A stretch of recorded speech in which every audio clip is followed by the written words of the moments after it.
আমাদের লোকাল প্লেয়ারদের উপরে তো অবশ্যই চাওয়া থাকবে। আমরা সপ্তাহে চেষ্টা করবো যে আল্লাহ যদি চান তো এবার আমরা সিলেট টিম লিয়ে আমরা চ্যাম্পিয়ন নিতাম। সামি ভাই, প্রথমবারের মতো আপনার বিপিএল এবং আপনি ক্রিকেটের সাথে অনেক দিন ধরে কানেক্টেড এবং অনেক ক্রিকেটার আছেন যারা আপনাদের সাথেই আছে, মানে ক্রিকেট সামির সাথেই আছেন। সব মিলে আসলে কতটা এক্সাইটেড এবং কতটা পজিটিভ রিভিউ পাচ্ছেন ক্রিকেট থেকে, ক্রিকেট বোর্ড থেকে এবং দর্শকদের থেকে?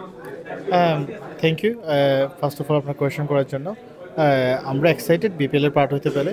আমাদের এটা ফার্স্ট ইয়ার, তো জার্নি মাত্র শুরু করতেছি। আমাদের তো ক্রিকেট নিয়ে কাজ করা এখন থেকে না, আমরা স্পোর্টস ম্যানেজমেন্ট কোম্পানি আছে, আমাদের প্লেয়ারদের ম্যানেজ করে থাকি। এরপর আমাদের একাডেমির সাথেও একটা সিলেটের সংযুক্ত আছি। তো এখান থেকে শুরু করে বিপিএলটা আমাদের একটা ডিফারেন্ট জার্নি হবে। আর এই জার্নিটার জন্য আমরা আসলে হুটহাট কোনো ডিসিশন না, আমরা প্ল্যান করেই ওইগুলো এটা আমরা আগে আসছি। আমি আপনার শার্টের মধ্যে সুন্দর একটা লোগো দেখতে পাচ্ছি, এই লোগোটা আসলে কি হিসেবে বানানো আর কি কি থিম এটার মধ্যে আছে একটু যদি ক্লিয়ার করতেন আপনি। আর এটা আমাদের সিলেট টাইটান্সের অফিসিয়াল লোগো। এইটা আমাদের কালচার, আমাদের হিস্টোরি, আমাদের সিলেটের একটা লোকাল ল্যাঙ্গুয়েজ আছে, আমাদের নাগরিক ভাষা, ওই সব কিছুকে রিপ্রেজেন্ট করে। জি সামি ভাই, কয়েকটা ব্যাপার ছিল। একটা সোশ্যাল মিডিয়াতে আপনার অফিসিয়ালি ঘোষণা করেন, এবার সোশ্যাল মিডিয়াতে কুশল ম্যান্ডিসের একটা ব্যাপার চলে আসছিল। ওইটা আসলে কি হলো, মানে আপনার কথা বলেছিলেন বা এরকম কিছু? হ্যাঁ, আমাদের অনেক প্লেয়ারদের সাথে কথা হয়েছে, not just in Kushal Mendis, অনেক প্লেয়ার ডিফারেন্ট প্লেয়ারদের ওভারসিজ প্লেয়ারদের সাথে কথা হয়েছে। কিন্তু আমাদের এই বোর্ড থেকে ডাইরেকশন ছিল যে আমরা ডাইরেক্ট সাইনিং দুইটা করতে পারবো before the auctions. So we have pick Saim Ayub and Mohammad Amir. So that's our choice to pick them. Moeen আলীকে কি দেখা যাবে?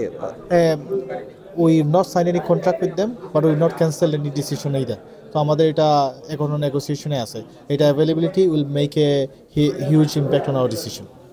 একটু যদি বলতে কোনো বড় চমক থাকছে কিনা? আমার সিলেটের মানুষ তো খুবই আবেগী ক্রিকেটের প্রতি, এবং আপনার টিম নিয়ে আসলে আমরা যখন সিলেটে গেছি সবাই বলতেছিল, এবং শুধু আপনার না, মানে ক্রিকেটের সামির কথা আলাদাভাবে বলছে। আপনার যেহেতু ক্রিকেট নিয়ে কাজ করেন, ইংল্যান্ডের ক্রিকেটের সাথে আপনার রিলেশনও আছে একটা, তো সব মিলিয়ে আসলে কোনো বড় চমক একটু যে হিন্টস দেওয়া যায় দর্শকদের জন্য। আসলে হিন্স বলতে কিছু না, আমরা তো ইংল্যান্ড ক্রিকেট বোর্ডের সাথে কাজ করি, ইয়র্কশায়ার ক্রিকেট ফাউন্ডেশনের সাথে কাজ করি।